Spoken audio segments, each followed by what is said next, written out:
Good afternoon, everybody, and welcome to the special crossover all bonus time episode of the Two Regular Guys and the Takeup.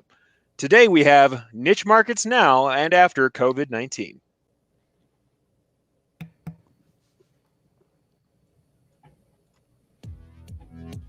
This is Ben Landesman with Lawson Screen and Digital Products. This is Deborah Sexton. This is Peter Walsh with M&R. Scott Ritter with the Decorated Apparel Expo. And you are listening to Two Regular Guys Podcast. Podcast. It's hosted by Terry Combs and Aaron Montgomery. A gift to the industry. Hello, everybody. As you can see, we are all three here today, but this is the all bonus time special episode of the Two Regular Guys and the Takeup crossover. So it's all the audience, all the streams, all at once, all of the opportunity to mess up in front of all you guys. All of everything. All of everything, all at once. And what we are doing, essentially, we're getting ready to get together and finish a conversation that we started over on Two Regular Guys. If you don't know the Two Regular Guys podcast every Friday morning, you're missing out. But we had an episode that we just couldn't cover everything in a single hour. And so we decided to do one of these special kind of Monday afternoon, evening episodes to catch it up because we had really great content about, like I said, niche markets, both now and after this kind of crisis we got, because we have the new normal that's starting to come out. So you might know me as the producer, but as you know here, we have the Two Regular Guys. Let's let them introduce themselves for anybody who doesn't know. How you don't, I don't know yet. All right, Eric. Eric, thanks. What I usually say at this point is it is Monday, June 8th, 2020. I'm Terry Combs. You can find me at terrycombs.com. He just reads off the card, man. He's awesome. All pro all the time. You think it's a card? It's a junior yellow legal pad. Yes. That's the way Well, to do I it. get to be stuck in the middle today, and my name is Aaron Montgomery, and you can find me over at oursuccessgroup.com. And as Eric mentioned, we're going to wrap up this niche markets conversation here. I think there's some really great information, and Eric, we appreciate you bringing this all together. And so like Eric said, we're everywhere. You can find us all over the place on all of the different platforms, Eric's and the Two Regular Guys here today. So we're going to get this out into a bonus podcast too, so you can catch that as a podcast as well if you want to come back and listen to it later. We've got lots of people tuning in, regulators and Takeup people. I don't know what the Takeup group is called yet, but I don't know. We haven't gotten there yet. Usually I just refer to them as my people, that's how Eric's peeps. Eric's peeps. So we appreciate the Stitchers. There we go. So so we've got Tanya and Donna and Kim says, "Hey boys." Tanya says, "Nice seeing you guys." And that is Tanya, not Tanya, as Todd likes to say. So, and then Justin, I agree. Justin, good comment there. All hail the great Eric. Hardly. You're not worthy. So hardly everybody's worthy. Everybody, all you guys. Though I do like, okay, if I have to get E all the time, then Aaron here says E-peeps. I don't know. E-peeps. We talked about e-commerce being mine now, so we'll just have to see. Yeah. So the E-peeps, I like E-peeps. it. There we E-peeps. go. I don't know, guys. Let's keep it going. All right. Well, brainstorm that one. We'll keep it moving. You think about that. But speaking of things happening here, Eric, at the Two Regular Guys, we normally hit a little news right here. So I wanted to share that the Graphics Pro, the new magazine that's a combination of printwear and sign and digital, I think it was, and A&E magazine, all combined into one now. So that's called Graphics Pro, and they have announced their editorial advisory board. And their editorial advisory board serves to connect readers with industry experts easily.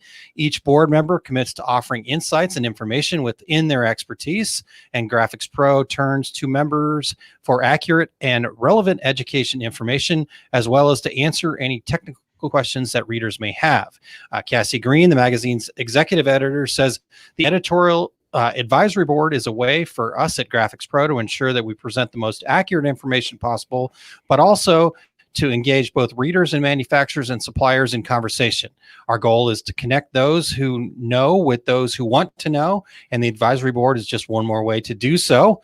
So here's the people that are on this current advisory board.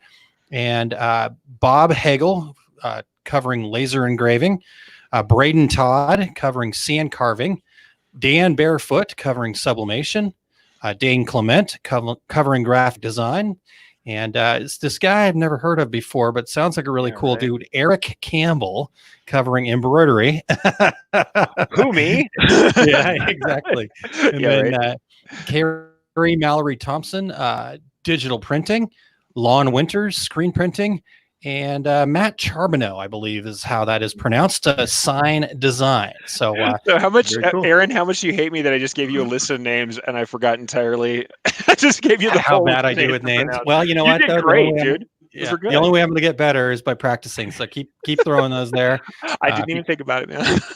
I love it. I love it. So First thing I thought when I saw it was Aaron got the list of names again. There weren't any real terrible. The last one I almost stumbled on, but I think I got it. I actually feel good about it. Charbonneau is pretty close, man. That's good. I mean, heck, it depends on who's saying it and who decides on it too. What I always do, I overpronounce everything, so I sound like that one newscaster who always overpronounces. In Albuquerque, New Mexico, what we have is the street names are all in Spanish, and there's always the one newscaster who uses like regularized kind of Central America English, and then will just way overpronounce the street names. I'm that guy. I will way overpronounce everybody's name. Like, yeah, indeed. So could be worse. Yeah, so everybody checking in here. Eric posted the link. You can go check that out. Frank, good evening. Yeah, I was going to say, since we normally come in at two regular guys at 10 a.m. Central Time, coming in late. This has got to be middle of the night for Frank there in the UK. Yeah, totally. And Terry, Christine needs the weather report. I think we're under 100 here for a few days. We are at only 90. Oh, wow. Wow, we might be competing with you today. Yeah, it's going to be 103 on Wednesday and up from there. But hey, there it is. You got a little bit of a reprieve there. So, right. Marion says, what a surprise to have us on a Monday. So definitely. So Todd says, watching from the pool, I mean office. He's trying to steal your crown there, Terry. He's trying to see how many people he can get mad at him. Yeah, we had to actually fish Terry out of the pool to get him on today. So I can smell I'm actually dripping wet. Right? No. that polo shirt, the bottom half is a different color. I'm just hoping the moisture doesn't creep all the way up. All the way up. Well, it's a dry heat, they say, so you got to cheat. Yes, indeed, guys. No, I figured he was in trunks. I mean, no, Aaron here, though, is in sweatpants, and I can't lie, I am also in shorts here, so that's how it's going for me. It's hot, guys. It's hot. It's a little bit warm here. So frigid summer there, Justin. Yeah. All right. Well, what's next, Eric? What's next on the Takeup here? Well, since we're mixing things up, and this is the Takeup and the two regular guys, it's not just the Takeup today. I'm actually going to come in with a bonus crossover dad joke. I don't want Christine to be unhappy and realize that there's no dad joke to be had just because it's a crossover episode. So I have to make sure we get this in. So with that, it's a little bit meta. You have to bear with me because it's a Takeup dad joke. It's not two real guys dad joke. It's not too real. It's a little deeper than ours. It's a little tongue-in-cheek. I can't help it. So when does a joke become a dad joke? I don't know. Right? When does a dad joke? Okay. When it becomes apparent. Yeah, it's very meta. Very meta. Okay, a little meta. I couldn't help it, guys. Come on. I had to go somewhere with it. Wordplay. It has to happen. I mean, I can't just get slammed for my 50-cent words all day long. I gotta try something. Oh my gosh. All right, yeah. See there, Christine jumps in. You're too good to me, Eric. Really, yeah. I know you really mean it. That there's not at all dripping sarcasm coming off that whole comment, Christine. Yeah, exactly. Right. With that, we're going to go into what we would usually call the interview portion. I feel like it's slightly weird to interview you guys just as much as weird for me to interview you. So I'm going to assume everyone knows the two people who are sitting here with me today, aside from the fact they already introduced themselves. But let's once again introduce what we're doing. Right. We want to follow on from that. A famously incomplete episode on niche markets, because every time we talk niche markets, we get through like a tenth of what we're intending to do. So we had this ton of awesome content we wanted to get on. We don't want to kind of leave it on the cutting room floor because this is stuff that is useful. Right now, we're seeing people open up. The first phases of shops opening up, of restaurants opening up. We're getting literally everything is starting to come back alive. but in this kind of new way that it hasn't been before. I know my wife today made her first appointment to go to the gym and was very, very cross with the way that works. But at the same time, it tells me, wow, there's just this totally new way things are functioning as we start to open back up. Right. And so with that, I want to start talking about how these niche markets are working, not only how existing markets work, but what kind of new markets and new methods work. So with that, I want to hand the floor over to Terry, because Terry had a good one that was just right out of reach in the last episode. So Terry, and our usual episode is, do you think we have enough content? And it rolls into 2, sometimes 3 episodes. And since we are booked through mid to late August, special, we're horning in on Eric's airtime here. But hey, one of the things I wanted to talk about is the fulfillment market. And every type of decorating can be involved in the fulfillment market. And if anybody doesn't know what that is, fulfillment means that you have a company where you're dealing with XYZ company, and XYZ company doesn't want to deal with sending out shirts or hats or whatever the product is. Here's an example. I was running production at a shop on the East Coast once, where one of our big clients was an electronics company that sold through not like Ace Hardware, but stores that only electrical contractors could go into and buy. And one of the products that they gave away were nail aprons. And on one side, it had their company name, and on the other side, it had the name of that particular store. And we would print 10,000 of these at a time on one side. And then the fulfillment was this. We kept them on the shelf. And every time one of the stores needed some of those nail aprons, they might say, okay, put whatever company in Albuquerque, New Mexico on the other side. And we'd print 100 of them, box them up and ship them off. So that's fulfillment. And there's all kinds of companies. If you ever got a gift for buying, so much perfume or whatever, and you send in this coupon, a fulfillment company sent that to you. The manufacturer, the person, those people don't want to deal with this. So they have companies do that. Well, fulfillment is kind of like non-contact delivery, right? So I think that fulfillment is going to become even more common out there in the world, and I think a lot of folks are even involved in fulfillment that don't even know they're involved in fulfillment. One of the niche markets that I always talk about that I think is an awesome idea for really any type of decorator is, say for lawn care. And every one of those people out there, they need a hat, they need a couple of shirts, they need whatever that has the name of that company and the phone number on the back to give you that professional air. That's fulfillment, because you offer that service to the company and say, listen, you don't have to stock t-shirts anymore. You don't have to go in the back to get a medium and find an empty box on the shelf. And so I'll take care of that for you. That's fulfillment. And I think that after COVID-19, that type of thing is going to be even more common. So, it's been around forever. A surprising number of people don't pursue it. And I think it's an awesome marketplace, because not only are you doing larger runs of production, but you're the one who chops it down into 50 pieces into one piece and sends it out to the customer. And for the benefit of not having to stock that, or having somebody on staff that's digging through boxes and packaging things up and handing them out to employees or shipping them off to customers, they'll pay a premium for that service. So, I think I think there's a lot of opportunity in the fulfillment market post COVID-19. You guys have had thoughts on that? Oh, yeah, certainly. Yeah. Yeah. Go ahead, Eric.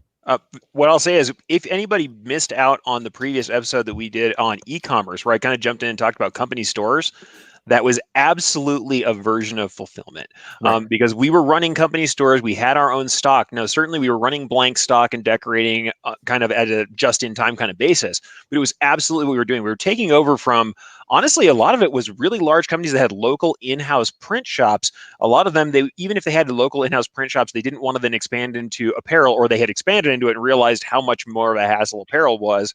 And we would take that over and do uniforming and then company store type stuff that wasn't directly uniforms. It was more like, you would almost call it company spirit wear. It was that kind of thing.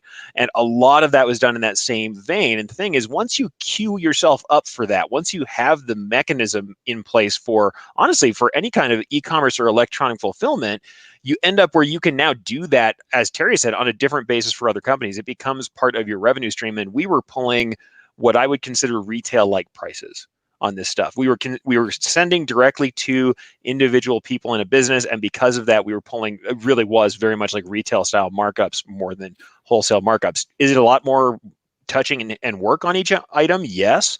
But if you're set up to do that and you get a method to do it, you can work at a kind of scale even when you have individual orders. Yeah. Yeah, I agree with that. I think it all comes down to your process and getting a process set up, and because there are certainly lots of great tools out there that can help you with that part of it. Because like Eric said, that value added service that you're providing there. I mean, you think about what happens when somebody orders something. The shipping continues to get more and more expensive. I mean, even to ship like under a pound first class mail package these days is still going to get you close to $4 or $5. Mm-hmm. So if you think about it in that regard, you ship that out. And so let's say Terry is my customer and he's going to give it to somebody else. And instead of him actually handing it off face to face, because that's not as desired anymore, Terry's going to get it. Terry's going to then put it in. And now we've added $10 in shipping alone to get this thing. So if I can take that out of Terry's hand and he trusts me enough that he knows that I'm going to make his company look good, then yeah, all I've got to do is I've got to, get that order in, make sure it's going to the right person, have a method to check those things out, and get it off to Terry's customer. And for Terry, that becomes great because now he's taken an order and really all he's done is clicked a button and sent the order to me. And so I know a lot of people out there that have very good businesses on just that. They don't make a darn thing. They outsource everything. And so why not, if you've got the equipment and you've got the ability to do that, why not be that outsource opportunity? But again, it comes down to getting it right, getting things, again, you're not having to worry about, okay, here's my pricing for 100,000, blah, blah, blah. It's like, this is one-off fulfillment kind of stuff. Here's the price. It includes the shipping, however you're going to make that as easy as possible for them. I think fulfillment is a huge market, Terry. And I think that's a really important one to bring up. And, you don't have to be like a big wholesale. You don't have to be a big contract type company to swim in that marketplace. I mean, I think that anybody can do that. It's just a matter of building the relationships to do that. So. Well, and this is a niche market show. So find your niche within that marketplace. And, we're making jokes about Todd being in his pool and you know how many pool service companies there are, say in Phoenix? Hundreds and hundreds of them. And some of them are small. Some of them only have, a handful of employees or one person, but they still want to identify. They want to be going out to their truck with the name of their pool service and the phone number on the back, because the person across the street maybe just moved in and they need a pool service, and where do you find that? Well, you search Google, or if that guy across the street uses this person, I'm going to write that phone number down, give him a call, So your niche market could just be over here, just all the pool services. And again, a niche market, we talked about it on the previous show, then more about it than anybody else knows. And so that marketplace, and that come wintertime, probably not going to be as busy, but you also know come spring, a month or so ago, then it's time to gear up and make sure that all those employees have their new shirts and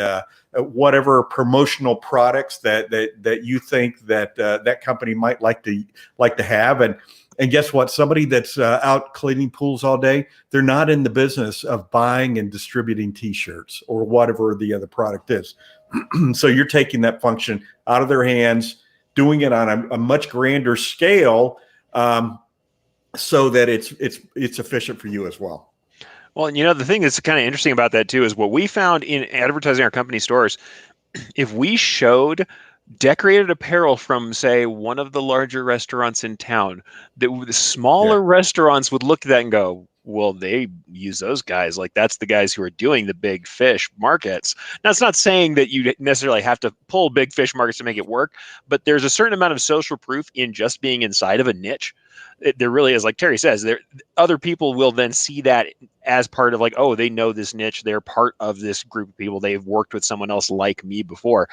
What we're always trying to do as sales is getting past people's bias against, confirming or trusting you with their business. Right. So invariably, that kind of increased level of trust helps. Plus, the great thing about working on fulfillment is that it spirals out into so many other things that you can do. Once you have fulfillment in place, it's like you're doing fulfillment directly. You could do company stores, you can do white label kind of stuff directly, or you can then work on your own custom decoration and start running affiliate programs where if you have your own line or if you're doing custom stuff and you want to have affiliates, that's really easily tied into that same toolkit.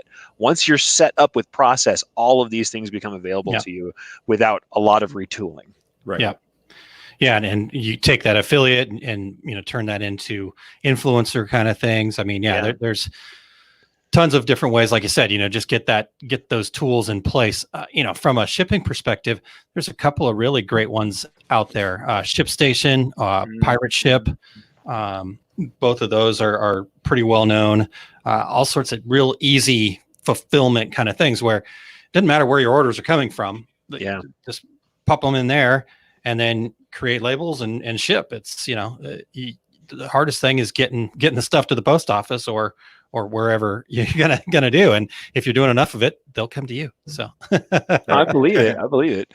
Now, the thing is, I'm starting to see some people with some comments over here on the side. I just want to bring some people in who have some comments here. Number one, Aaron says, see a need, fill a need. Yeah, no, that's true. That's what we're doing. That's design thinking too. See a problem and solve it. Marianne says, as a small embroidery business, you've been closed for 2 months, just recently opened up by making masks. Made over 200 pro bono, now making them, and it's a hot market, selling like hotcakes. Yeah, everybody, masks are now a given. If you're not thinking about masks, you're probably missing out. Now, I think that we'll see some drop off. It depends on how they're required. I was shocked to see that Vegas, apparently, unless somebody's asking them to, most people were not wearing masks. People were saying Vegas was opening up without it, which is kind of shocking to me. But yeah, I think masks are going to be around for quite some time. And it's pretty interesting to see what's going on with that. So also, Marianne says custom embroidered masks selling too as well. They're wanting fashion in their masks. Yeah, it's not surprising that if somebody's wearing something that they want it to identify them or have some decoration on it. We know that pretty well, right? And Aaron's done some patches to add to masks. So interesting stuff there.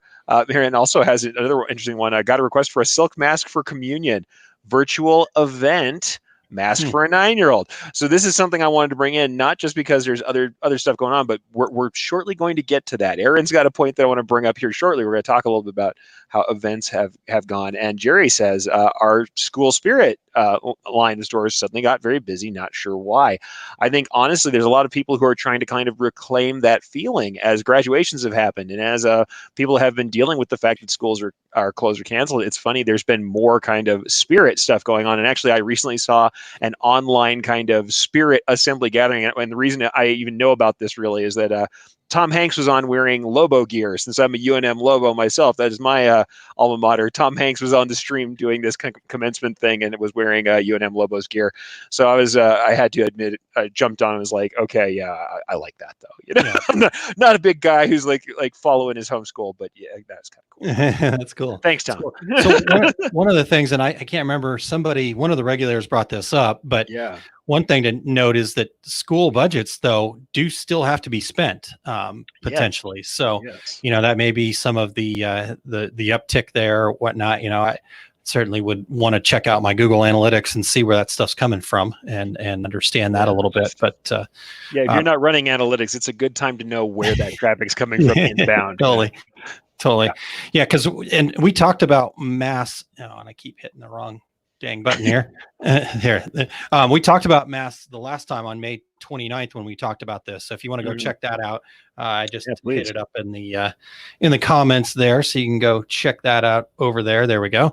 All right. So should we keep going then, Eric? Yeah, absolutely. I mean, let's go. Aaron, I know you've got a point. Like I said, we talked a little bit about events. I think you've got some stuff to talk on that scale. So yeah, hit us with it. Yeah. And in this previous episode that we just posted, we did talk a little bit about events, but I guess the event thing's going to be different. You know, obviously we all know that things have changed, and regardless of how much we get back to quote unquote normal, I think change is in some areas is going to be permanent. I mean, I think it's going to take people a while to feel really comfortable. You know, I mean, I'm not a big germaphobe necessarily, but I have no desire to go get out in the middle of a big crowd anytime soon, you know? So I think what we need to do is kind of, I don't know, take advantage of the space when it returns. Yeah, you're going to have to be different. So I think what's going to have to happen, and I don't have a lot of really good tips right now. Some people might have some tips. So if anybody has anything to come up, but I think we're going to have to start using technology a little bit more in that space. You know, so if you think about the fact of like, I don't know, doing a, you know, my wife used to go and do those like little boutique shop pop-up kind of things, you know, where you got a bunch of people in a little conference room with their 8-foot tables and their stuff. And, you know, it was interesting because Kylene didn't bring a whole bunch of product and stuff like that. She brought some sample things. And then her idea was that, you know, people could come up to, she had a touchscreen computer screen, and people could come up and order right there online. And it didn't really take off. You know, I don't know if people just couldn't understand it or what the situation was. You know, everybody wanted to like take something with them. Well, I'm curious how much that's going to change. You know, if there's something where they come up and I don't know. So what kind of technology can you use where it's kind of maybe more made to order, so they know that it's theirs and nobody else has touched it, and you know, you're protecting things, and they're not going to stand around and wait on top of people. You know, you're going to take their order and they're going to, you know, go off somewhere else, do something else, and you're going to text them and tell them that it's ready or something like that. I don't, like I said, I don't have the greatest, I haven't thought this all the way out yet, but I just think that we need to start thinking about how we look at that experience of what an event looks like now, you know, and maybe a virtual event where you're doing stuff like that. And then, you know, Facebook has the new Facebook shops that you can set up where, you know, you're doing a Facebook Live and you click it, you know, okay, you guys want to buy this special price for the next 30 minutes. And, you know, here's the link right on my Facebook shops page that you go and then you ship it to them, kind of thing. So, you know, the interesting part is what brought this up for me was my experience recently with some of these changes. I've, like Terry, we've always kind of been Amazon people a little bit. We do plenty of shopping on Amazon, unfortunately. Right. And, you know, and I get that, you know, things kind of changed a little bit for them, but for whatever reason, I was kind of personally upset about the fact that, you know, I pay money to get this stuff in 2 days, and all of a sudden it's just not going 2 days. And so, you know, I started looking elsewhere, and, you know, I needed some, I think it was some copy paper or something like that. Yeah. So I went to officemax.com or Office Depot or whatever the heck it is. And the pricing was about the same, actually a little bit cheaper than it was on Amazon. And I bought it, and I went to, and I could go pick it up. And the pickup experience was so incredible. I got an email with a little button on it that said, once you get curbside, click the button. I clicked, I pulled up curbside there. I pulled the email out. I clicked the button. Somebody came out like immediately, and they were in a mask, had a little headset on, and they just confirmed, you know, okay, are you're Aaron Montgomery? And I said, yeah. And they said, okay, on the radio. I mean, not more than a minute later, somebody's out there and they're like, do you mind if I put this in your back for you? And I'm like, sure. And they're like, okay, thanks. I mean, I stayed in my car. I was in and out. I mean, that experience was awesome. So now it's like, okay, well, there we go. Now I'm going to start buying everything from Office Max now. Screw you, Amazon. but anyhow, that kind of thing. Thinking differently. How can you think differently? Here's the thing. It's not just the experience of the delivery. The thing is, we are people who make signage and apparel and all these things that can be used for other companies who are doing this. So if you want to make the sandwich boards for where people have to park to get pickup, that's something we can do. If you want to make now uniforming is even more important because somebody's going to come out to see you at your car and you want to be able to identify them. They probably need to be wearing a mask. So you want to have a branded coordinated mask. Maybe you want to have a hat on, since you now have employees who are out in the sun back and forth, if they're anywhere like here or where Terry's at, where they're burning to a crisp as they're running out, outdoors all the time, running, back and forth. And also we've had stuff like a lot of our really kind of popular restaurants that have some walk up, some drive through, instead have 3 drive through lanes now, and people out there consistently with wireless tablets.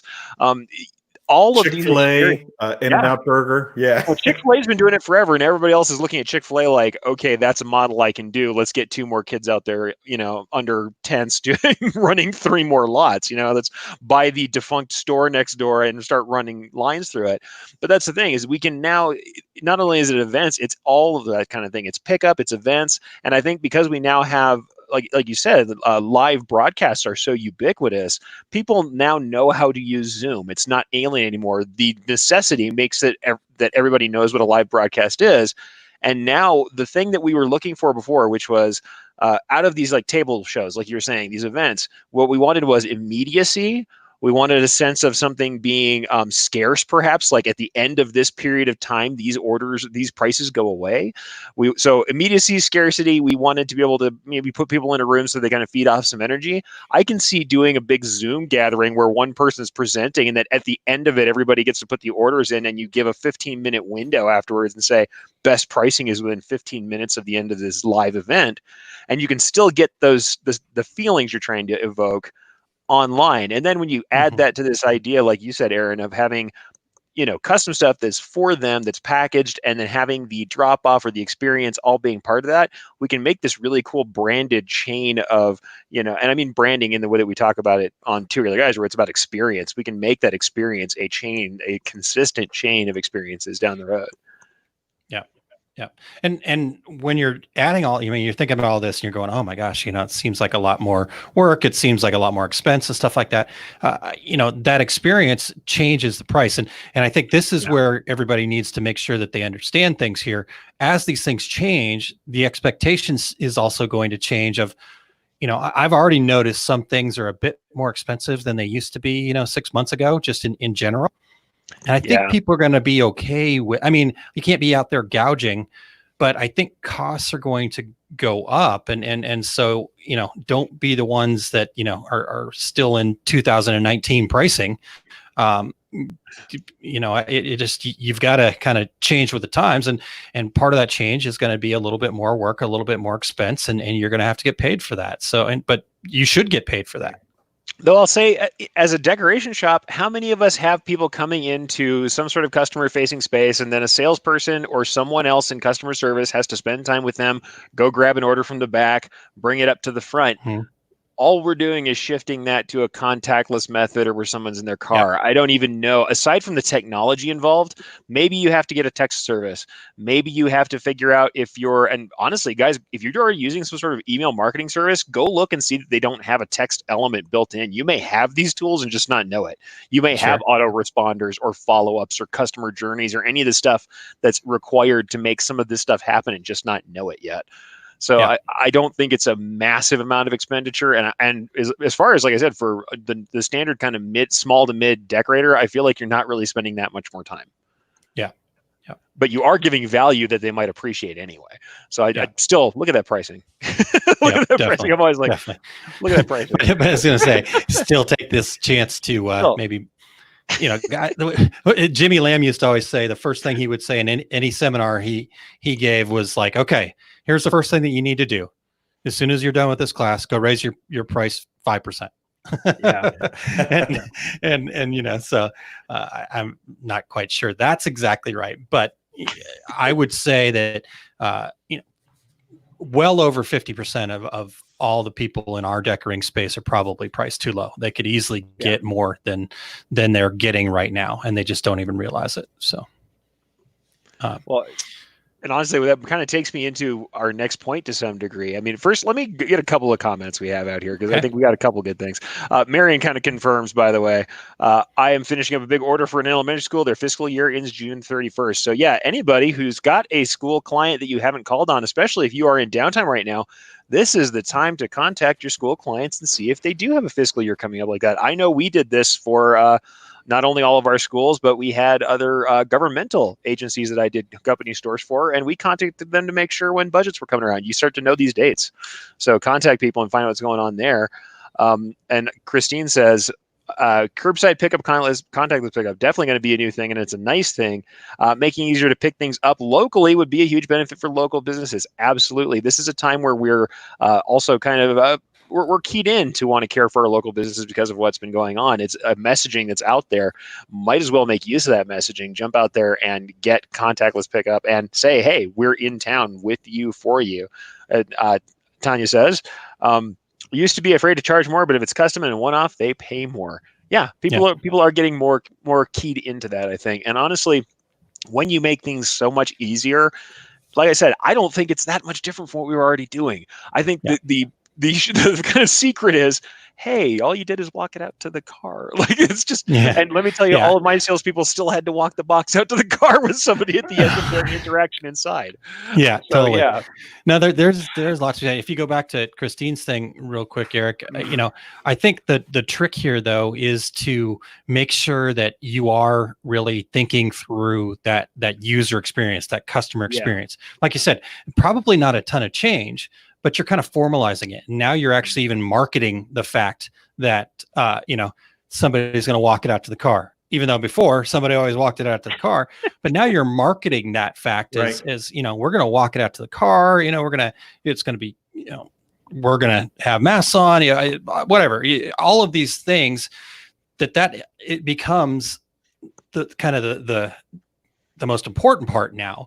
But the trick is market it and then make sure that process is smooth. Because I know we definitely are seeing a lot more. I want to support the local businesses as much as I can, because I hate to see any of them kind of not be there. But at the same time, there's a certain threshold of like, okay, this is just ridiculous that and there's no reason we can't do the same things that the big guys are doing. Like Eric said, there's probably in a tool that you're already using, some sort of a tool already in there. So you're just going to take a little bit of work to get it set up, run through the process, make sure it works. And there you go. I mean, taking the friction out of the process is, we talked about that just this last Friday, Eric, in the e-commerce thing, taking the friction out of the process of them doing business with you is going to be more important than ever now, I think. Oh, and honestly, I think this goes into our next point, because what this is essentially, now, number one, certainly consistency. You got to make it consistent. What it makes me think of, and this is a really old school reference, is going to make me sound a lot older than I really am, but it makes me think of, because I watched this whole thing about branding and marketing, and I remember The Good Humor Man, where the ice cream man is dressed to the nines and clean and in this white garment that says it's purity and clean, and he keeps himself really pressed and good. Well, the thing is, there's this attitude now. If people are concerned about this stuff, if everybody comes out and they are masked up and they have their uniform on and they're identifiable and everything's clean and there's signs that tell you exactly where to park so that there's no confusion about how this thing is working. And the more you take confusion out, people are really confused and nervous right now and having a hard time. Don't make this a hard time for them. And so what it really is about is just showing people you care, but you have to follow through with it. You can't just say you care and then treat them like junk. You can't say you care and then kick their box out the door and say pick it up when you can. You have to actually follow through on that thing. But I think that's the thing, is showing people you care and following through on the intention is a big deal, and it could be something that we go into as a marketplace. I think the Good Humor Man in 2020 would be the positive attitude individual, but no comment. Doesn't roll up the tongue, but On that note, Terry, I think you had something you could tell us to me about caring for customers that I think is a good point, and I'd like to hear Yeah, that. and I want to give credit to Jay Bassell because he kind of fleshed this out. We were having a webinar together, and we were kind of talking about this, and I thought it turned into an interesting idea. And for businesses that don't have the ability to put together a care package, you could put together a care package for them, and maybe it's just sending a package to their best 10 customers, and you approach this company and say, listen, I'm gonna put this package together. It's gonna be really pleasant looking package that they're gonna get in the mail, and maybe it's gonna have some face masks in it. Maybe it's gonna have whatever else.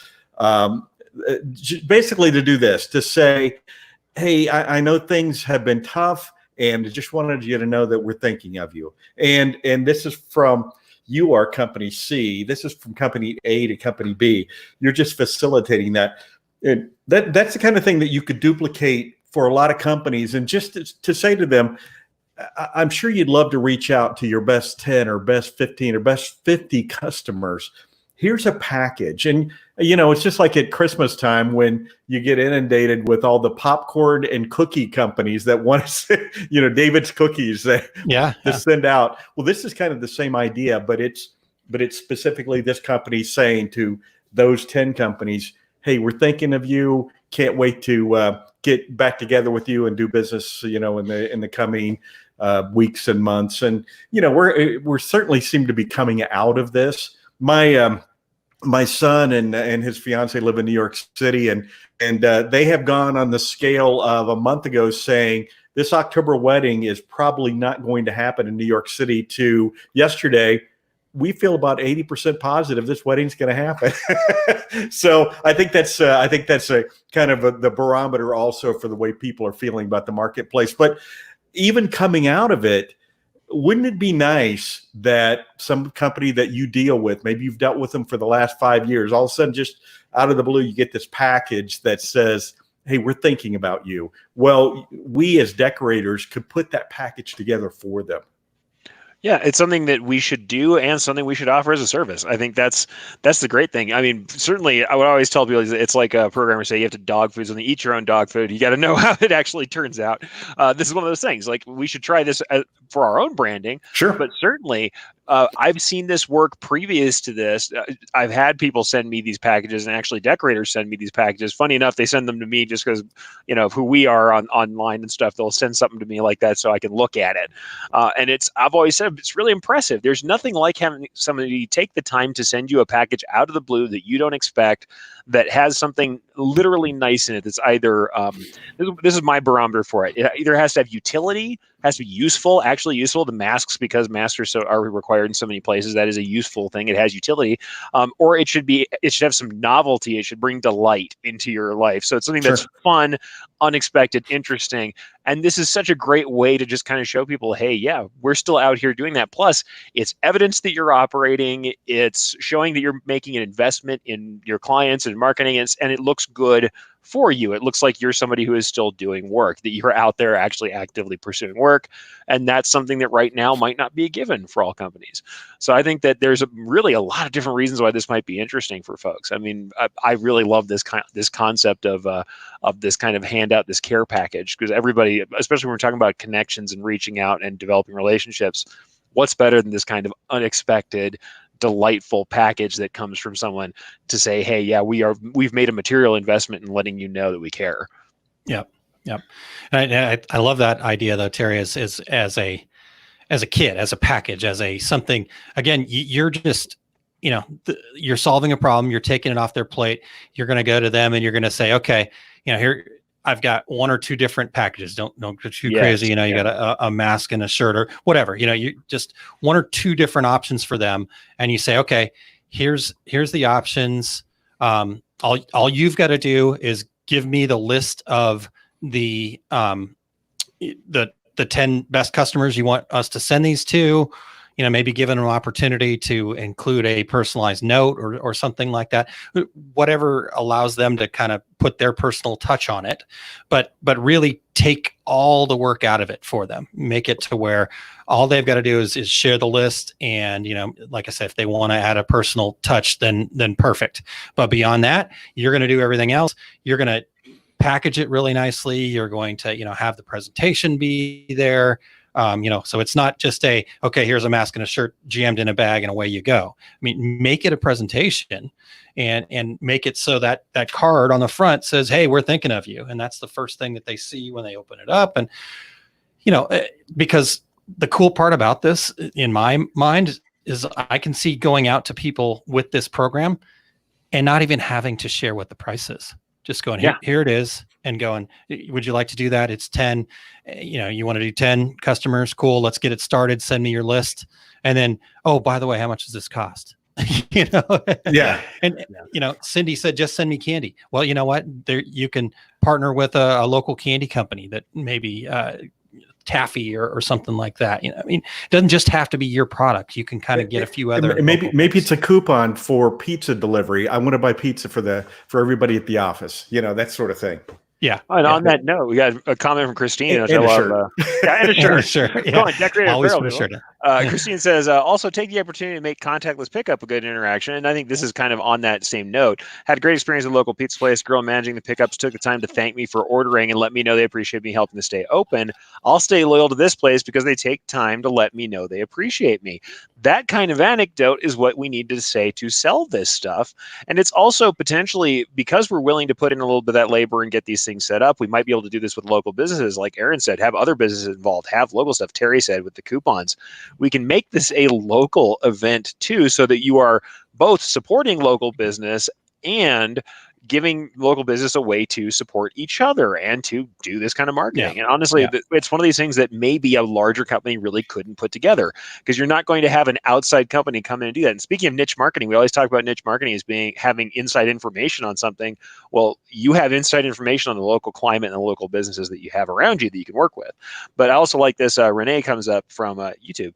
Says video consultation is also something us small businesses can offer that bigger ones can't. Yeah, if you're the things we're trying to do here, in my opinion, is that we're trying to take these experiences that were already valuable to us as locals and just find a way to do them in the new climate. And I think video consultation is a natural kind of a natural evolution, if nothing else, of the free consultation that you would do when someone comes into your shop and sits down in your customer-facing space in your showroom. It shouldn't be that much different. And I feel like for those of us, I know there's some people out there who get nervous to do all this online stuff or get nervous to go live. You're live face-to-face with the customer when they walk into your shop. The camera is not much different. It's weird looking into the dead robot eye, as I'm currently doing.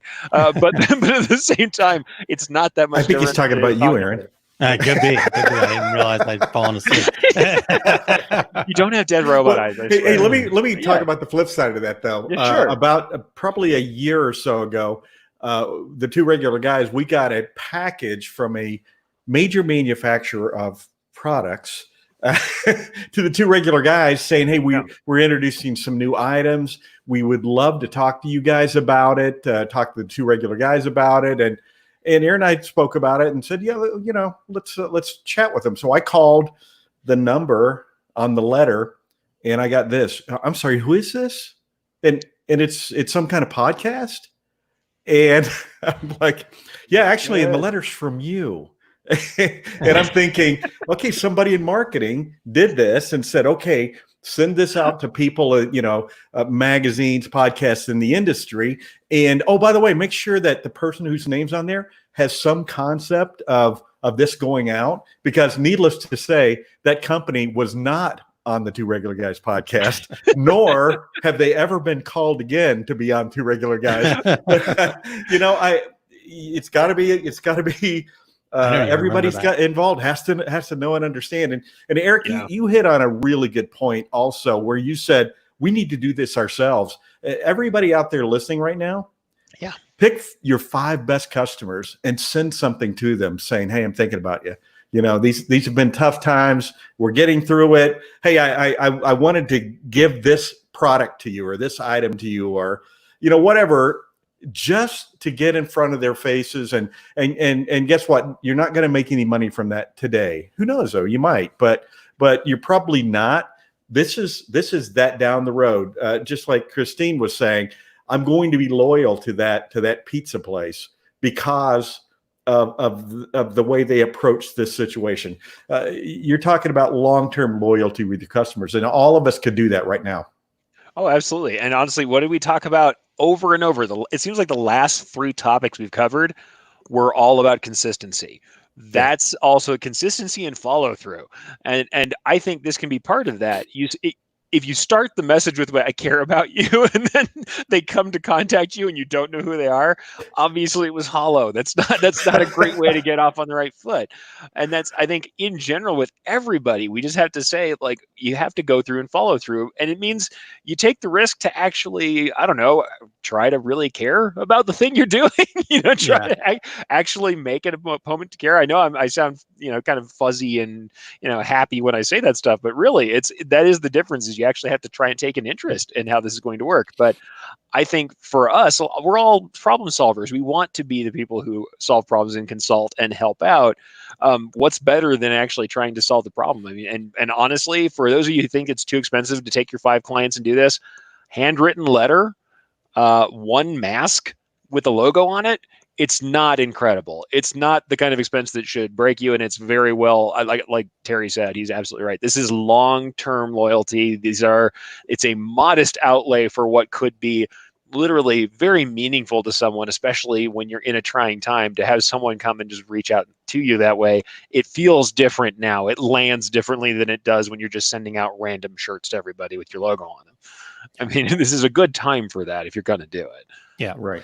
And think about the fact that if this was something that you guys will remember from ThreadX, but I never really thought of this until Scott, and I never get his last name right, but the raving fan guy at the very end, he made an interesting point that I'd never thought of, because I was always the guy that put your logo all over everything all the time. But if you are giving somebody a gift, he suggested that you don't put your logo on it, and I was like, crap, I've been blowing that my entire career. but it is an interesting thing. If it's a gift, if you're really trying to give somebody a gift, then don't put your logo on it. You have your card in there, you have your information in there, so they can come back to you. But if you're just giving them an advertisement to wear for you, then that's not a gift. And I thought that was an interesting point that I wanted to share with everybody. So and that includes in this package no price sheets, nothing like that. It's, in fact, when they're done looking at the package, they should think, hey, they didn't try to sell me anything. This is really a gift. Yeah, exactly.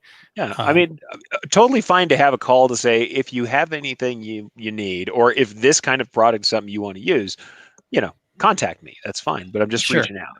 Yeah. I mean, let me just make sure that I'm clear. There's a difference between, sending somebody some samples, kind of promotional, I'm sharing what we do kind of thing. And yes, you should have some logos and some be back kind of thing. But if your intention is, in this case, I'm thinking of you, this is a gift as a, hey, thanks for past business. I'm thinking of you. Maybe this will brighten your day. Maybe it's a funny t-shirt, talking about the great paper, toilet paper, 2020 toilet paper deal or whatever, bringing a smile to their face is one thing, but there are other times where, yes, you should put a logo on it, and depending on the businesses, so if we go back to Terry's original thought of actually offering this as a promotion for the business, that's going to be up to them. If they want their logo on them, then you'll put their logo on them. You maybe can have that conversation with them and see what they think, or not. I mean, you can go out and just selling it. Hey, your logo, you're going to get in front of them, because most people do think that way. I've spent 25 years of my career thinking that it was always important to make sure I put my logo all over everything. So. Well, what I love about this is there's multiple ways we can go about it. I mean, Marion brought it up and says, "Oh, logo on the mask, yours or theirs?" And I mean, that's always the question. I would say when it's on a mask too, the thing is you're literally asking someone to put your logo on their face. Like this is a Right. real personal thing you're asking them to do. I know it doesn't feel like that necessarily when you're printing the mask, but when it's on their person, it surely is. I would say especially if you have any sort of digital decorating ability in your shop, their logo is Exactly. awesome. Exactly. Also, right. one item with their logo means that everyone else in the shop who doesn't have one now wants one. Right. Whoever it is you're selling to, if the person who comes out who opens the mail walks out with a mask on with their company logo on it, everyone else in the shop is like, "Where did you get that? I don't have one. Did the boss buy us these masks?" Not yet, but they might. So that's one way to handle that. And also, I think there's totally a place right now where we could have other kinds of stuff like spirit type stuff. And I'll say this, Ron Goodwin comes in, says, "We're working with the town for employee-wide hooded pullover program. In my town, the employees are what make a difference. My town, where the hard work and dedication is appreciated." And so you could do things where it's about that, where it is about small business or your town or coming together or some other more inspirational message. And that might be something where someone would be willing to wear it, but it's not necessarily a direct advertisement. It doesn't make their face a billboard for your company. So there's good ways we could work with that. I mean, there's different ways to handle it. I also think it's a great idea to say, here's one item, here's a standard promotional item that does have my logo on it, and here's a gift for you. And I'm putting these together in a package and off they go to you. So it's like my logo is still in front of you, and I would love for you to wear it. But here's an item that's here's the gift, and here's the promo. There's nothing wrong with that either. I think there's innumerable ways you can handle this. But for us as decorators doing it, that's where I'm saying we should put their company logo on it. I think that's been very powerful when I've done it, and so I like that idea. Now, for embroiderers, I know all of you. I can already hear you right now. Who's paying for the digitizing? Yeah, that's probably you. This is we're talking 10 best customers. We're not talking about the whole place. So yeah, this may be where we're paying for some digitizing and getting it done ourselves. But usually this is probably a customer you already have, and you already have their logo. I was going to say, if they're one of your 10 best customers, my guess is you already have. You already got their stuff. Yeah. So you should be fine with that already. But if it is somebody new you're prospecting, hey, that's part of prospecting. Sometimes is a little bit of skin in the game. I would say that's a good way to go with that. Okay. I want to bring on one more comment here. We have Donna. "My business focuses on home decor. I utilize embroidery in my own fabrication and offer custom embroidery workrooms. I build relationships with them, and nurturing those relationships is key. The embroidery projects are secondary." Yeah, no, I mean, relationships are the beginning and the fuel for all of this stuff. Without the relationships, the sales don't happen. So with that, we do have one more thing. I know we are almost in bonus time on the bonus episode, but I would love to get one last comment in from Aaron, because I think it actually goes with stuff that we've been seeing in the comments here already. So Aaron, hit us with your last market. Well, you're right. We've already talked about it a little bit. It's already come up some. I think it is the school market, and it's going to be different, like it or not. And I think the schools are probably going to be kicking and screaming about it because I think this whole thing has really kind of opened up a lot of people's eyes, and we can't be strung out 90 days anymore, and try to get payments and all this other stuff, and I just think that there's going to be some companies that don't make it, and therefore, there's going to be some opportunity. But within that opportunity, I think you do have to go into it and realize why some of these companies didn't make it was because the business practices that they were using weren't real sound, where they were letting the schools get into them way too deep. I get it. It's a school and all this other stuff, but I just think that you've got to be a leader in this, in kind of going, okay, we want to service you. We're going to do everything we can to make this, a great experience for you, but I can't, but we've got to figure out a way to change this whole 90-day thing or whatever I think that kind of getting yourself in that spot where could potentially be in trouble. Cause I also heard some people talking about the fact that they were into some school programs and kind of had that window. And then some of the schools also claimed COVID-19 too, and wanted to try to push it even longer. It's like, wait a second, you got your taxpayer money already here. I don't understand this, but Really. it just so I think just you got to change your mentality a little bit here. So maybe bring in a little more service, but at the same time, you're going to have to ask for a little bit more. And so I think, the other thing that probably will be or needs to be, I don't know if it probably will be, hopefully it does. Hopefully we all stand up for ourselves as decorators is, for example, my kid's school, seems like every day there's a new, hey, we're raising money for the school kind of thing. It's like, okay, cool. I get it. It's my kid. I want to make sure that he's got, and I'm all about it. But if I'm a decorator and my school is constantly hitting me up for money and will you sponsor this program? Will you do that? And then all of a sudden they've got a shirt order and, oh yeah, well, we got it for 15 cents cheaper from this big national company that it isn't local. Let's start holding those schools accountable to that now. Okay. Can I tell you a please. great school promotion that I saw that I don't remember the numbers exactly, but it was a letter home at the beginning of the school year. And it said, we're going to have multiple fundraisers during the year. But if you want to go ahead and contribute $100, we won't bother you about the upcoming promotions. If you contribute $200, we'll lose your email. I thought, what an awesome idea it is for PTO. They'd have to do a darn thing, and I'm sure they got thousands of dollars. Sure. That's a great idea. I mean, just thinking creatively like that, though, and from your end of it, Renee said, so offer the PTO different things to choose from that they don't normally offer the students' parents and offer to give them part of the profits.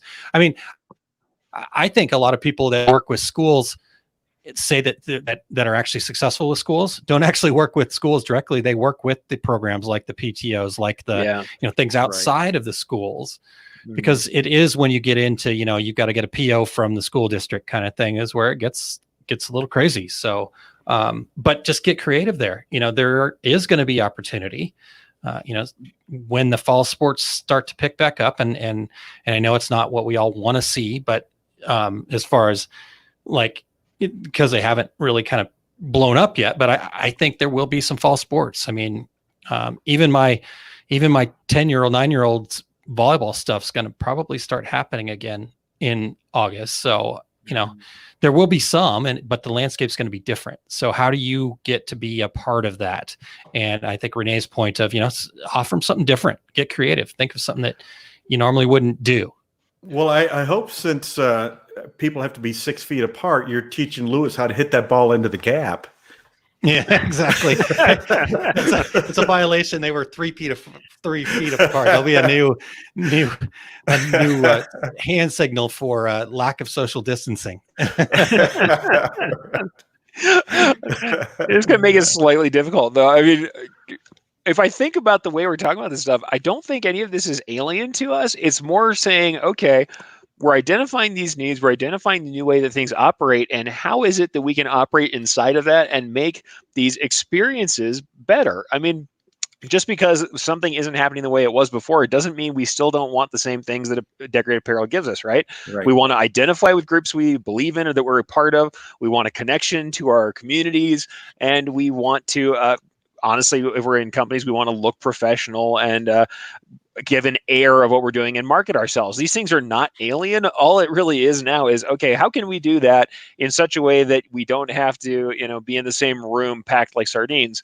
And that's almost it. Like, I'm not saying that we're not saying something that's good in the information that we have here. It's more that if you look at how it's already kind of shaping up, it's not that hard to say, here are the problems we're trying to solve. How can we solve them with the tools we already have? And I think it's not really a sea shift. Even when I saw people doing masks, I'll say printing masks. Yeah, I know that certainly I know nothing about screen printing, at least in the company of Terry Combs here.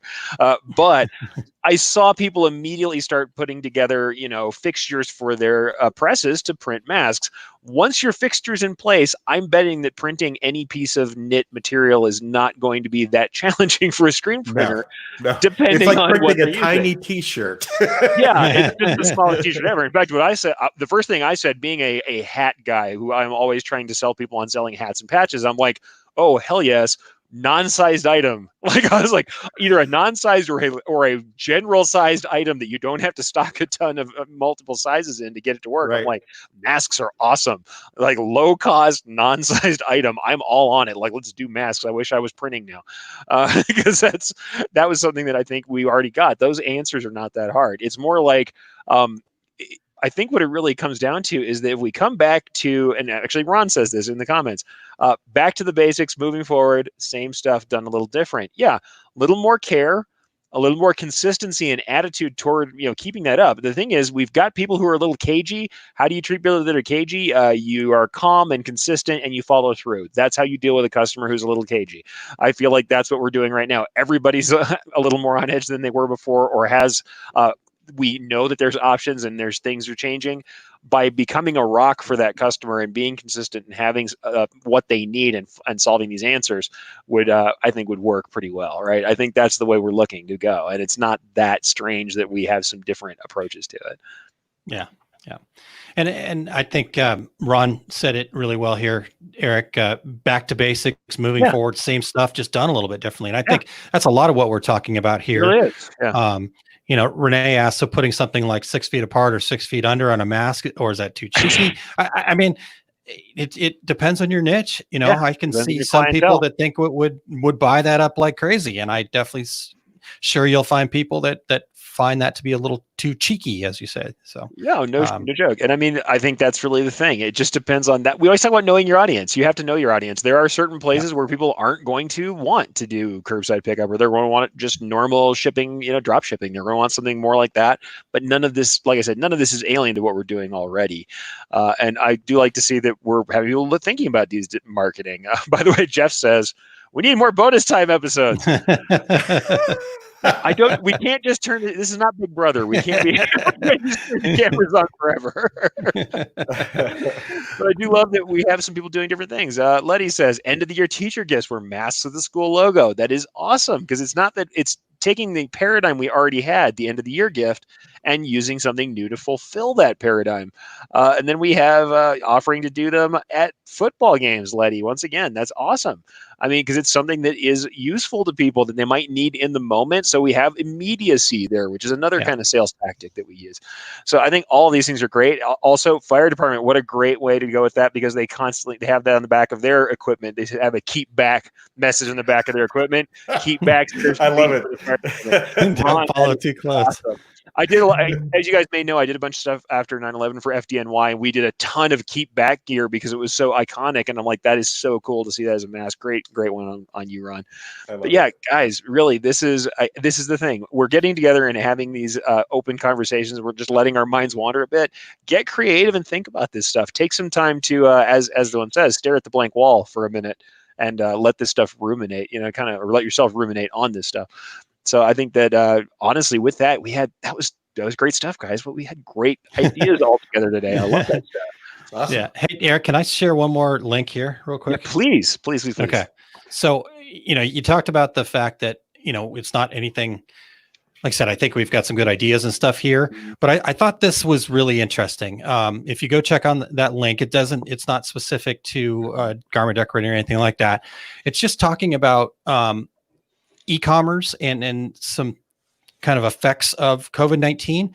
But the reason why I wanted to share this is I think we have that same thing. It's not that, business has gone away or there's less of it or anything like that. It's just shifting.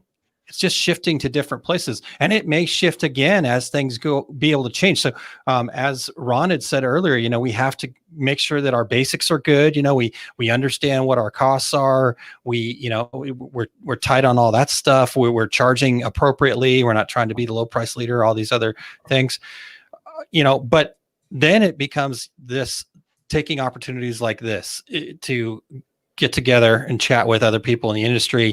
Well, what are some ideas? What are some different things that people are doing? What are different ways to get involved and check that out? So, I think it's really, really a important thing for people to understand is, don't be afraid that business is slowed down.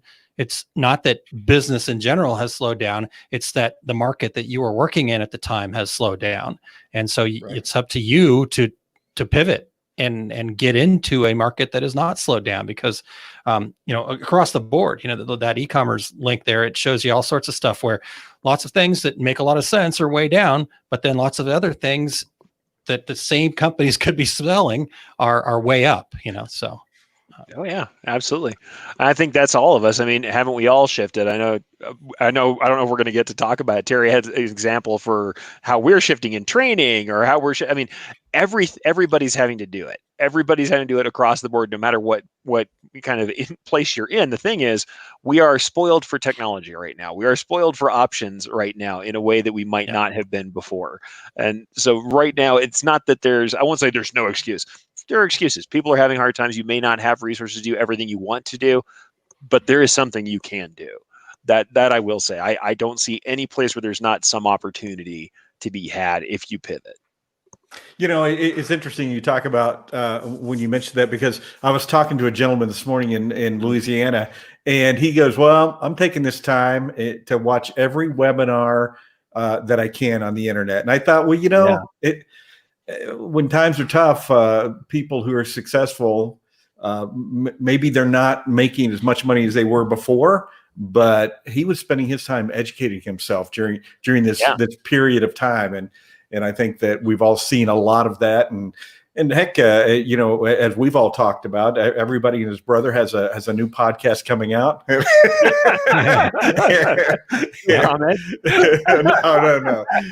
But we've all seen it. Like a dozen new podcasts are hitting the street because people have time on their hands. Well, the great thing about that is that means that when we employ these new technologies, it's no longer going to be I've always bring it back to this. When I first started doing e-commerce, it was so early that people looked at Amazon and said, I'm not sending some bookstore my information online. I'm not using my credit card on that thing. What, through the computer? Stupid. I remember that so distinctly, and having to make that fight. I remember that fight where I'm like, I would do an online order, but they would specify, they put in fake information before we could verify it, and I'd have to call them and have a conversation over the phone as if that was safe. Right. But that's the thing. It's like now, because everybody's on Zoom and everyone knows what it is. I remember when we had webinars and people couldn't ask a question because they couldn't find the button to ask a question. People didn't know what they were doing. People didn't have webcams ready. They didn't have headsets ready. Now everybody has headsets. Everybody's or the host didn't know how to mute, and all you heard was clatter and noise in the background. Yeah, totally. Now, if I decide to hold an online event and say, it's on Zoom, it's a Zoom room, everybody's like, oh, okay, yeah. And you're like, that's alien to us. Yeah. Back in the day, you'd hold that webinar and everybody was freaked out and like, can I call in on my phone? Is this going to be recorded? Right. Everybody takes all of that for granted now. But that means if I want to have an online virtual table show, I can do that. And most of my clientele, at least, depending on your clientele, I mean, most of your demographics probably go find a school age kid, and my 9-year-old knows more about Zoom than I do. So all of us experienced it just a few years ago. Remember when we had to invite guests on the show, and it was a huge explanation about, well, so I'm going to be on camera. How do I do this? Yeah. So now you just go, just like you would do on Zoom. That's always right. That bar mitzvah that you went to on Zoom? Yeah, it's the same thing. It's just like that. No yarmulke, but other than that. Nice. All right, guys. Well, with that, I think we should probably tie this up. I feel like this has been an awesome chat. I know I'm seeing everybody on the side saying, by the way, everybody is saying, please keep doing these. Everybody loves them. Very informative, thought-provoking. Thank you, Donna, for being here. Ron, glad I ran into you 3 out the way there. Always a good day. Thank you. Ron, thank you for your kicking in the comments as well. We had tons of people who said they want more bonus time episodes.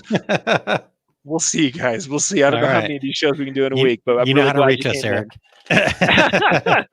We'll see. Next week, I will say this. Next week, since what we usually do now is talk about what's going on, I'm just going to go ahead and steal the show and lead into what I got going on. Next week at this same time slot, you're going to have myself and Christine Shreve again. We're going to be doing another Ask an Expert reunion. So that's just where we do a full-on Ask an Expert. It's just Q&A. It's all we do. We have a little bit of prepared stuff we might talk about, but usually it is just Q&A. We actually, to the point of we had topics for last week's, and we didn't do any of them, so we'll be using those topics that you guys never heard about for next week. But we absolutely have that going on next week, same time slot. So at least on my channels, on Christine's channels, you'll see that going on. And I, of course, have the Demystifying Next Level Digitizing webinar that I've been talking about. That is available as well, now in a recorded form. So bolder, more beautiful embroidery, faster cycle from concept to completion. I'm throwing the link up in the comments right now, bit.ly/EricDD. For those of you who wanted that class when we did it live, it is now recorded. Again, one of the things that's happened in the lovely new world of everybody being online. And I'm also one of these regular Joes out there with a podcast that they just started fairly recently. I was not throwing stones. Oh, no, I don't care. I think it's funny. Well, that I always told people, like, everybody said, oh, when are you going to start a podcast? I'm like, it was eventually going to happen. Can I clear something up first, though? Sure. Just real quick? Because now, is your podcast actually a podcast? Or It's is it just not. It's actually not yet a podcast. I will say this: video is so important to the Takeup that I have not yet made it a podcast, because as an audio podcast, it's going to fall on its face. I think there's just too much video going on. So right now, it's just a live. It is not really a podcast. It's a live show that has a video channel. It's more YouTube than it is a podcast. So I don't want to say I'm a YouTuber, because. Oh God, no! I'm a YouTuber now, but yeah, my YouTube channel, it's really on Facebook. YouTube, I do have YouTube people on there, but my numbers are very small. I hate to say that, folks. But this Friday, as you guys know, some of you who have been there, the Takeup this Friday, 2:30 Mountain Time. You can catch me at facebook.com/eric.campbell. That's the easiest way to get on there. Facebook is the main channel it's on, but also if you go onto youtube.com/Eric Campbell, you'll find me as well for the Takeup. So awesome. With that, Terry, what do you have going on this week? Well, I'm gonna I'm not gonna mention anything about trade show events, because who knows. But my complete screen printing business course, Workhorse Products in Phoenix, August 22nd and 23rd, at Atlas Screen Supply in Chicago, September 19th through 20th, and you can find all my events at terrycombs.com under the menu item tour dates, and always constantly being updated, because that's the way life is in 2020. A lot more than it used to be, man. All right, Aaron, what about you? I'm not going to take too much either. If you want to go check out everything I've got going on right now, is happening over at oursuccessgroup.com. So if you wanted to check that out, and then Two Regular Guys coming up this Friday, the normal show, not the bonus episode, but we've got another Eric joining us, not this particular Eric, but his name is Eric, and I will not even come close to his last name, so I'm leaving it until I get to talk to him and ask him about it. But he's an SEO expert, and he is going to talk to us about SEO and finding the right keywords, and cool. We're gonna pepper him with questions, and hopefully the regulators show up with their questions as well. So that'll be happening over at facebook.com/2 regular guys, 2 the number 2. Number 2 regular guys. Actually, got that. I actually own those websites now too. 2 the number 2 regularguys.com. You really own that. That's the best. So, that's what I've got going on. So some good stuff there. And I just spammed the wrong link into the comments because I'm trying to type and do everything else at the same time. So I will actually put the right link into the comments shortly. so don't go to the weird misspelled one. Okay, we'll have Aaron do that while I talk about what's going on otherwise. But with me typing the wrong comment in. It looks like we've come to the close of this special, slightly dodgy crossover episode. Well, thank you very much to my 2 awesome co-hosts and the illustrious 2 regular guys themselves, Aaron Montgomery and Terry Combs. It was great to have you guys on, as if it were not also your show today, but great to kind of be able to host and play around with that. It was fun. Awesome. Well, hey, we want to thank our host today and 2 regular guys show producer, Eric Campbell. You can find him at ericcampbell.com. And Aaron, you already mentioned our show next Friday with Eric Serapian. Yeah, there you go. I like that. We're going to go with that. Taking a risk. All right. So until then, I'm Terry Combs. They are Eric Campbell and Aaron Montgomery. Nice. I like it. Just one guy. We are 2 regular guys on the Takeup. Regular guys. check out our website at tworegularguys.com. That's the number 2, regularguys.com. You can also interact with us over at our Facebook page, facebook.com/tworegularguys, or send us a tweet, twitter.com/tworegularguys. And we have a YouTube page. You can find all that from our website, tworegularguys.com. Thanks for tuning in, and we look forward to spending some time with you again next week. Thank you guys for joining us for this crossover episode of The Takeup and the Two Regular Guys, and we'll see you again soon.